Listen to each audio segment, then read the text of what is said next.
Hi అండి, నమస్తే. Welcome back to my channel Mokshi vlogs. ఎలా ఉన్నారండి? అందరూ బాగున్నారా? మరో మంచి వీడియోతో మీ ముందుకు వచ్చానండి. అదే వినాయకుడికి ఎంతో ఇష్టమైన జిల్లేడికాయలండి. ఇవి చాలా సింపుల్గా చిన్న చిన్న టిప్స్ పాటిస్తూ చేస్తే చాలా బాగా వస్తాయండి.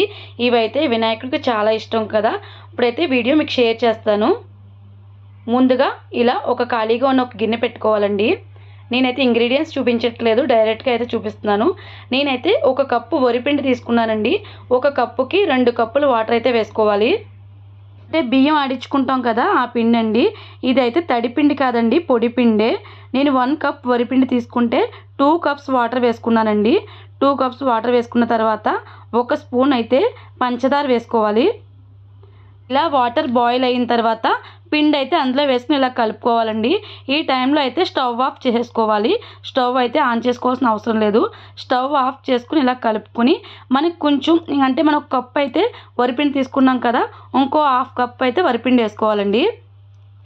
ఇలా 1 కప్ వేసుకున్న తర్వాత మళ్ళీ 1/2 కప్ వేసుకుంటే పర్ఫెక్ట్గా ఆ వాటర్కి అయితే సరిపోతుందండి. మొత్తం కలిసిపోతుంది. మనకైతే పలచగా అయితే అవ్వదు, టైట్గానే అయిపోతుందండి.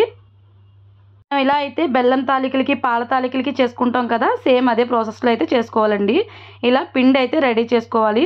ఇదంతా ఒక ప్లేట్లోకి తీసుకుని కొద్దిగా నెయ్యి రాసుకుని అయితే ఒకసారి మొత్తం కలుపుకోవాలి. కొంచెం చల్లారిన తర్వాత ఎక్కడ ఉండలు లేకుండా కలుపుకుని ముద్దలా చేసుకుని అయితే పక్కన పెట్టుకోవాలండి. ఇలా మొత్తం నెయ్యి రాసుకుని చేతికి కలుపుకుంటే మనకు సాఫ్ట్గా అయితే వస్తుంది. ఇలా ముద్దగలా చేసుకుని పక్కన పెట్టేసుకోవడమే. ఇప్పుడు దీంట్లో లోపల పూర్ణం పెట్టడానికి మనం ప్రిపేర్ చేసుకోవాలండి. పూర్ణానికి మనం బూరెలు చేసుకుంటాం కదా పూర్ణం, అలా పూర్ణం కూడా చేసుకోవచ్చు. నేనైతే కొబ్బరితో అయితే చేస్తున్నాను. అది కూడా మీకు ఈ వీడియోలో ఇప్పుడు షేర్ చేస్తాను చూడండి. కొబ్బరితో చేసుకుంటే సింపుల్గా అయితే అయిపోతుందండి. ఇలా ఈ ఉండ చేసుకుని పక్కన పెట్టుకున్న తర్వాత మనం స్టవ్ ఆన్ చేసి ఇలా పాన్ పెట్టుకుని 1 స్పూన్ నెయ్యి అయితే వేసుకోవాలండి. 1 స్పూన్ నెయ్యి వేసుకుని మన దగ్గర ఉన్న డ్రై ఫ్రూట్స్, జీడిపప్పు, బాదం పప్పు, ఏమన్నా డ్రై ఫ్రూట్స్ అయితే వేసుకోవచ్చండి. నేనైతే ఇక్కడ జీడిపప్పు, కిస్మిస్ అయితే తీసుకున్నాను. జీడిపప్పు అయితే ఇలా చిన్న చిన్న ముక్కల కింద కట్ చేసి పెట్టుకుంటే బాగుంటుంది. అంటే మనం లోపల పూర్ణం పెట్టేటప్పుడు ఉండలు చుట్టుకోవడానికి బాగుంటుందండి. అలాగే నేనైతే ముందుగా జీడిపప్పు వేగిన తర్వాత కిస్మిస్ కూడా వేసుకుని మొత్తం కలిపి అయితే వేయించుకున్నాను.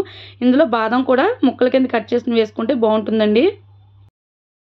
ఇలా మొత్తం వేగిన తర్వాత నెయ్యితో పాటు తీసైతే పక్కన పెట్టుకోవాలండి. నెయ్యితో పాటు తీసి పక్కన పెట్టేసుకున్న తర్వాత నేను 1 కప్ బెల్లం తీసుకున్నాను. 1 కప్ కొబ్బరి తీసుకున్నాను. 1 కప్ బెల్లం, 1 కప్ కొబ్బరిలోకి 1/2 కప్ వాటర్ అయితే ఇలా వేసుకోవాలండి. బెల్లం 1 కప్ తీసుకున్నాం కదా, ఈ కప్తో సగం అయితే వాటర్ వేసుకున్నాను. వాటర్ వేసుకుని ఆ వాటర్ కొంచెం ఇలా బాయిల్ అయిన తర్వాత ఈ బెల్లం మొత్తం అందులో వేసేసుకోవాలి. ఈ బెల్లం మొత్తం కరిగి చిన్న తీగపాకంలా రావాలండి. మనకైతే ఇందులోకి కొబ్బరి కావాలి కదా, ఒక కొబ్బరి చెక్క తీసుకుని కోరుకున్నా పర్వాలేదు, లేదంటే చిన్న చిన్న ముక్కల కింద కట్ చేసుకుని మిక్సీలో వేసి ఆడుకున్నా పర్వాలేదండి. నేనైతే మిక్సీలో ఇలా తురిమేసుకున్నాను. అయితే ఇది చిన్న తీగపాకం వచ్చిన తర్వాత ఇందులోకైతే కొబ్బరి వేసుకోవాలన్నమాట. అంటే కొబ్బరి ఉండలకు చేసుకుంటాం కదండి, సేమ్ అలా కొబ్బరి ఉండలా చేసుకుంటే సరిపోతుంది. ఇలా తీగపాకం వచ్చిన తర్వాత నేను తీసుకున్న 1 కప్ కొబ్బరి కూడా అందులో వేసేసుకుని ఇలా కలిపేసుకుంటున్నాను. మొత్తం కొబ్బరి అంతా వేసేసుకుని ఇలా కలిపేసుకుంటే నెక్స్ట్ అయితే మనం వేయించి పక్కన పెట్టుకున్నాం కదండి డ్రై ఫ్రూట్స్, అవి కూడా ఇందులో వేసేసుకోవాలి. నెయ్యితో పాటు వేసేసుకోవాలి.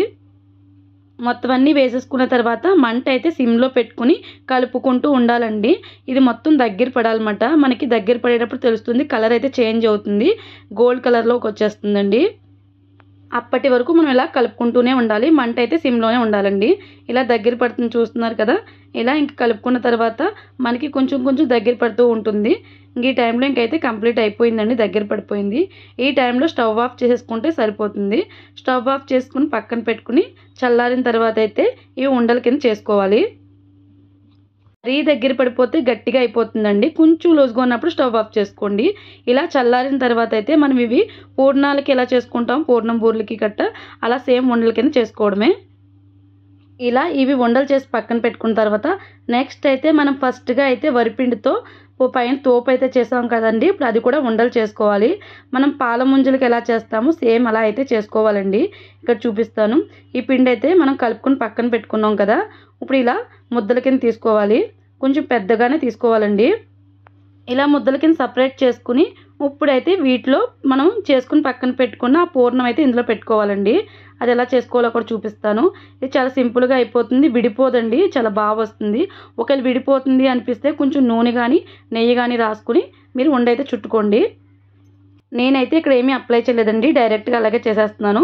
ఇలా చేసుకుని ఇలా ఉండ కింద లోపలికి పెట్టుకుని ఇలా కలిపేసుకోవడమేనండి. చూస్తున్నారు కదా, ఇలా దగ్గరికి చేసుకుని చుట్టేసుకోవడమే, అంతే, రౌండ్గా చేసేసుకోవడమేనండి. మనం ఇలా డైరెక్ట్గా ఆవిరి పట్టుకుని కూడా వినాయకుడికి అయితే పెట్టుకోవచ్చండి. ఆవిరి కుడుములు ఇలా పూర్ణం పెట్టి కుడుములు చేస్తారు కదా, సేమ్ ఇలాగే అది కూడా. నేనైతే జిల్లేడికాయలు చేస్తున్నాను కాబట్టి దానికి పైన చేయవలసిన ప్రాసెస్ అయితే వేరేగా ఉంటుంది. మనం మామూలుగా ఇలా చేసుకుని పెట్టుకుందాం ఇంకో రకంగా ప్రసాదం అనుకుంటే అలా కూడా ఆవిరి పెట్టుకుని పూర్ణంతో కుడుములు అయితే చేసుకుని పెట్టుకోవచ్చు వినాయకుడికి. ఇలా అన్నీ చేసుకుని పక్కన పెట్టుకున్న తర్వాత నెక్స్ట్ అయితే బాస్మతి రైస్ కావాలండి. కొద్దిగా బాస్మతి రైస్ అయితే తీసుకున్నాను. మామూలు రైస్ అయినా తీసుకోవచ్చు కానీ బాస్మతి రైస్ అయితే త్వరగా ఉడికిపోతుందండి. మామూలు రైస్ అయితే ఉడకదు కదా త్వరగా, అందుకనేసి బాస్మతి రైస్ అయితే తీసుకున్నాను. ఇలా ఇవన్నీ తీసుకుని దీంట్లో ఇలా కలుపుకోవాలండి ఒకసారి, అంటే ఆ రైస్ అంతా దానికి అంటుకునేలాగా ఇలా కలుపుకోవడమే. ఇలా మనం ఎన్నైతే చేసుకున్నామో అన్నీ కూడా ఇలా కలిపేసుకుని ప్లేట్లో పెట్టేసుకోవాలండి.